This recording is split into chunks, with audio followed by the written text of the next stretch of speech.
سچے آ گئے، اب تو امانت ادا کرنے والے آ گئے، اب تو امین آ گئے، اب تو صادق آ گئے۔ کریکٹر ایسا ہو کہ جب نکلو تو سماج کہے امین ہے، سماج کہے صادق ہے، سماج کہے سلمان اشرفی جائسی امیٹھی سے یہاں تشریف لائے ہیں۔ میں نہایت ہی ادب و احترام کے ساتھ میں آپ کو دعوت سخن دیتا ہوں۔ ہمارے لیے باعث مسرت ہے کہ اتنی بڑی شخصیت ہمارے درمیان ہے اور آپ سید سادات ہیں۔ ہم ان کا دل کی گہرائیوں سے آپ کا یہاں پر استقبال کرتے ہیں تاکہ تاریخ ولادت کو نہ بھولے نسلیں، تاکہ تاریخ ولادت کو نہ بھولے نسلیں، بزم میلاد النبی یوں ہی مناتے رہیے۔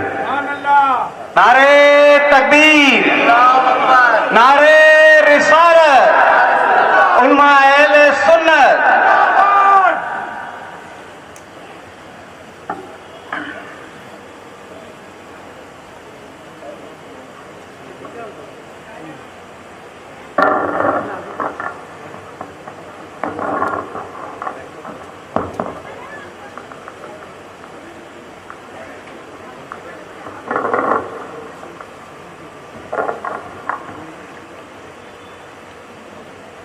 السلام علیکم ورحمۃ اللہ وبرکاتہ۔ وعلیکم السلام ورحمۃ اللہ وبرکاتہ۔ نحمدہ ونصلی ونسلم علی حبیبہ الکریم، اما بعد، اعوذ باللہ من الشیطان الرجیم، بسم اللہ الرحمن الرحیم۔ لقد کان لکم فی رسول اللہ اسوۃ حسنہ، صدق اللہ العظیم وبلغنا رسولہ النبی الکریم، ونحن علی ذلک لمن الشاہدین والشاکرین والحمد للہ رب العالمین۔ ان اللہ وملائکتہ یصلون علی النبی یا ایہا الذین آمنوا صلوا علیہ وسلموا تسلیما۔ اللہم صلی علی سیدنا ونبینا وشفیعنا وحبیبنا مولانا محمد وعلی آل محمد بارک وسلم، صلاۃ و سلام علیک یا رسول اللہ صلی اللہ تعالی علیہ وسلم۔ نبی اور آل نبی پر ایک مرتبہ اور درود شریف پڑھ دیجیے۔ اللہم صلی علی سیدنا ونبینا وشفیعنا وحبیبنا مولانا محمد وعلی آل محمد بارک وسلم، صلاۃ و سلام علیک یا رسول اللہ صلی اللہ تعالی علیہ وسلم۔ محترم حاضرین، آپ سب کو دل کی گہرائیوں سے عید میلاد مصطفیٰ صلی اللہ تعالی علیہ وسلم مبارک ہو۔ آپ سب کو مبارکباد دیتے ہوئے میں مخیر قوم و ملت، ہمارے اس مرکزی میلاد کمیٹی کے پریزیڈنٹ، کابینہ کے سابق وزیر جناب محمد عارف نسیم خان صاحب قبلہ کو بھی مبارکباد پیش کرتا ہوں کہ بڑی لگن اور محنت سے لوگوں کو اس طرح کا پروگرام پرووائڈ کرتے ہیں، اور خصوصیت کے ساتھ ہمارے سیاسی رہنما اور ایک عظیم انسان جناب سشیل کمار شندے صاحب کو میں دل کی گہرائیوں سے مبارکباد دیتا ہوں کہ جن کی امن بھری گفتگو سے ایک اچھا ماحول بنتا ہی رہتا ہے۔ اللہ ان کی عمر میں برکت عطا فرمائے۔ آمین۔ ہمارے علماء کرام کا ایک نورانی اور عرفانی اور معتبر قافلہ موجود ہے۔ تھوڑی سی گفتگو میں بھی بارگاہ رسالت میں کرنا چاہوں گا۔ اللہ رب العزت نے ارشاد فرمایا، تمہارے لیے رسول کی زندگی نمونہ عمل ہے۔ ہمارے لیے رسول کی زندگی رول ماڈل ہے، آئیڈیل ہے۔ دنیا میں بہت زندگیاں ہیں، طرح طرح کی زندگی، کوئی زندگی ہالی ووڈ کی ہوتی ہے اور کوئی زندگی بالی ووڈ کی ہوتی ہے، کوئی زندگی سڑک کی ہوتی ہے، کوئی بازار کی ہوتی ہے۔ زندگیاں بہت ہیں، لیکن قرآن ہم سے کہہ رہا ہے کہ کہ تمہارے لیے رسول کی زندگی نمونۂ عمل ہے۔